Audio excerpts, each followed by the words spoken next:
welcome some colleagues from EY. They're going to join us to really speak about the month that was, this month of October. It was dedicated to Cybersecurity Awareness. We're on the last day, so it's a very important conversation. And obviously cybersecurity is not just to discuss during 1 month. This is an everyday engagement, because so much of what we do, it's online. And I want to welcome from EY, Jeremy Naipaul and Anil Prasad. Of course, Anil to the bottom there of the Zoom line and Jeremy to the very top. Gentlemen, I want to thank you so much for the time, and I look forward to the discussion. Welcome. Thank you. Morning. Let me start with you, Anil, because obviously we're looking at everyone's, especially when it comes to their business and their personal data. It's online. Cybersecurity awareness. Do you think we are up to the time, as it were, in Trinidad and Tobago, in terms of having the mechanism, all the guardrails to help, especially when it comes to business? Yeah. So Jason, coincidentally, this is a question you asked me a number of years ago, and it's a good comparative from that period. What I can tell you is that over the past few years, from a business standpoint, and I mean business in a broad sense, both public and private sector, there has been a digital explosion. And what that basically means is that a lot of countries within the Caribbean, they have embarked on some really large transformation programs, digital transformation programs that has expanded digitization across the board. Lots of government services are out there. People can interact a lot more with their laptops and their cell phones, right? In the private sector, you can do a lot more business, right, using your devices and so on. What simply that means is that rapid growth has basically escalated so quickly that cybersecurity has been lagging.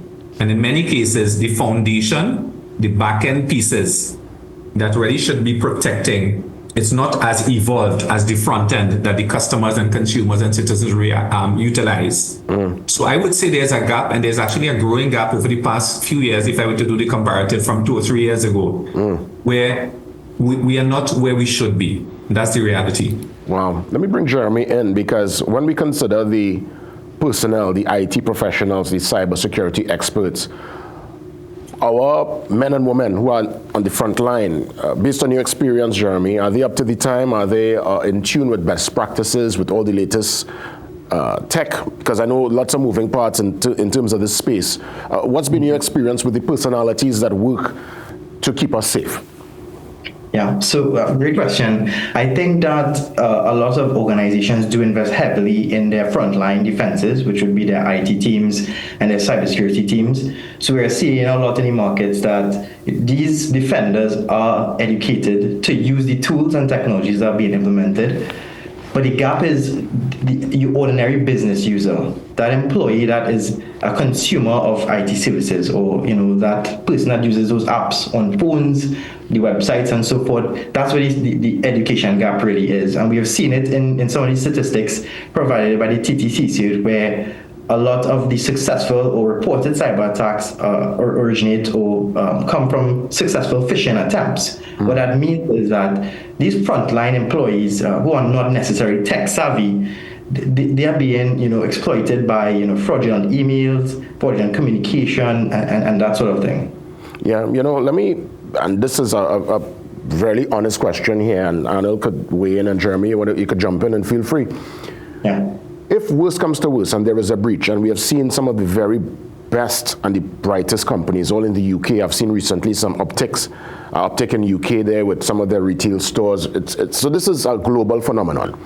But in the case of a breach, how important is it for the business to be transparent? Because I found that to be a kind of gray area where sometimes, they're speaking in hushed tones and parables. You don't know what's happening. How important is it for the company to be transparent and open with their stakeholders and customers in the unfortunate event of a breach? Yeah, what I can say, and I'll feel free to chime in. I would say, transparency does build trust, and in a situation where, it all looks like things are falling apart, being open and being clear in your communications is important. But I think it has to come from a place of knowledge. So what I would say is, if companies are trying to be transparent and communicate, what they need to do is, before reaching out, spend that extra time in making sure what they are communicating is accurate and very pointed and I guess very clear to the general population and the consumers that they have to pander to, right? I think that's really important. Yeah. Anna, you want to weigh in? Absolutely. No, how important is it? Extremely important. I think what drives that, Jason, is typically the regulations. What's the regulatory framework that forces you, almost compels you to go out into the public? And you say stakeholders. Stakeholders could be a very wide group. It's actually the general public in most cases. Mm-hmm. And I think the regulations generally not up to par. In some countries, they're a little more mature than others. But even where the regulations are there, and the central banks actually may force an organization, financial organization, to reveal and disclose a cyber attack, it's very difficult to enforce sometimes. Well, first of all, to get the knowledge from the company that it actually did occur, and then to actually ensure that the law is enforced. So you have legislation creation and then enforcement. It's not always there. And on that basis, what happens is that companies themselves are not necessarily always transparent. I mean, everything that happens behind your door, you generally may not disclose because you want to handle it in a very private and confidential way, hopefully responsible way. But it's not where it needs to be again. Yeah, let me throw an interesting one at you gentlemen, because we know there's no doubt that education and information sharing is important. But my question really is, the onus should be on who? Should it be something that we pursue ourselves? Should it be public sector via our education system? We should introduce this into the school. Should it be private sector doing a massive campaign to inform their customers about changing passwords and how to negotiate within this technological space? When we consider the responsibility of the education and information sharing, the onus is on who exactly? Probably Jeremy could step in, and then Anna, you'll weigh in. Sure, no problem. Well, I think all of the parties that you mentioned, they have their own role to play. I think that because of the fact that using technology is now a way of life and is the most common medium, it should start in schools, educating children on how to use technology responsibly. In the private and public sectors, I would say that companies have a responsibility to create a safe environment to use technology and also educate their users, their staff, on the responsibilities that they have as individuals within the company scope to use technology responsibly. And outside of that, as an individual, you need to understand what risks are relevant to you, right?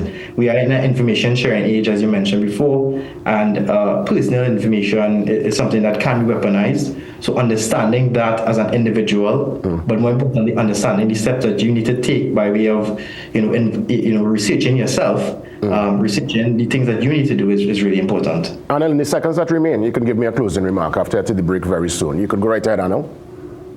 Yeah, I think all of it, as Jeremy indicated, would be important.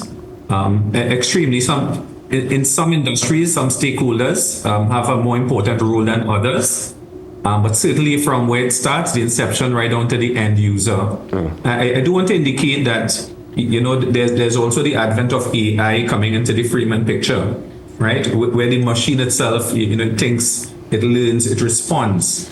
What has happened recently is that there has been what we tend to term shadow AI, just like we had shadow IT. And all that is almost sub-organizations within the larger organizations that tend to run their own show. So even individuals themselves, they tend to take an AI initiative and work it themselves. We all do it to some extent, but that in itself has created holes and gaps, potential for data leakage, etc. Indeed. Now that responsibility resides not only with the individual to be responsible in terms of what he does, but with the company driving policy, driving good governance. So it's the full value chain there, and every element has an important role. Well, as we wrap things up, it's indeed the end of Cyber Awareness Month, Cybersecurity Awareness Month. But let's keep the conversation going. This is not just October or one conversation. So I hope we could get a chance to touch base soon, gentlemen. All the best to my friends there from EY, Jeremy Naipaul, Senior Manager there, and of course, we are looking at Anil, also in the mix with us this morning, Anil Prasad, Associate Partner. All the best and thanks so much for the information this morning. Thanks. Thank you so much. You're most welcome. Up next, oh boy, my good friend Rudy joins me live on set. Love is. We get you ready, TNT, Sunday, 2nd November. This Sunday, Cipriani College. Rudy is in the building.